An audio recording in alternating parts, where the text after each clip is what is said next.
எதையாவது செய்து எதையாவது செய்து முதல்வர் விஜயை எப்படியாவது மடக்கிடலாமா, அவரை வீட்டுக்கு அனுப்பிடலாமாங்கிற ஒரு திட்டத்தை திட்டம் போட்டு செயல்படுறதுக்கு பதிலாக அவங்க திட்டம் போட்டு செயல்படலைங்கிறது நேற்று என் வழக்கு டிஸ்மிஸில் இருந்து தெரியுது. ஆனாலும் உங்களுக்கு ஆசை என்னையா, உங்களால் முடியலை, உங்களை மக்கள் ஏற்றுக்கலை, மெஜாரிட்டி ஆஃப் தி பீப்புள் மக்கள் உங்களை ஏற்றுக்கலைன்னா 5 வருஷம் வெயிட் பண்ணுங்கள், மக்களுக்கு நல்லது செய்யுங்க, நல்லதை செய்ய போராடுங்க, மக்கள் நம்பிக்கையை பெறுங்க.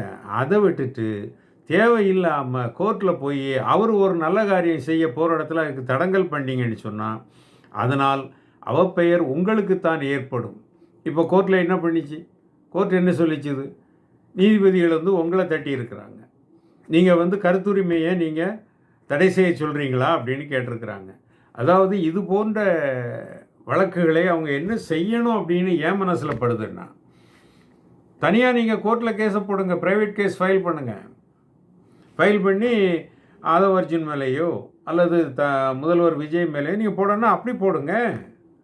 அதை விடுத்து நீங்கள் அவர் ஒரு பொது விஷயத்துக்கு போகிறாரு, அவங்களுக்கு வேலை வாய்ப்பு அடையாளம் கொடுக்கறதுக்கு, அதாவது அப்பாயின்மெண்ட் ஆர்டர் கொடுக்கறதுக்கோ அல்லது அவங்களுக்கு இழப்பீடு கொடுக்கறதுக்கோ போகிறாரு. அதை நீங்கள் தடை செய்வதற்கு ஸ்டே ஆர்டர், இன்ட்ரீம் ஆர்டர் கேட்குறதுக்கு நீங்கள் யார், உங்களுக்கு என்ன அதிகாரம் இருக்குது?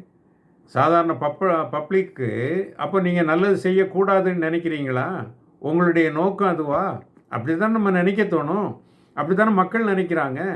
அதாவது எங்களுக்கு வரக்கூடிய நலத்திட்ட உதவிகளை கெடுப்பதற்கு திமுக முயற்சி செய்கிறது என்று தானே மக்கள் நினைப்பார்கள். யோசிக்க வேண்டாமா நீங்கள்?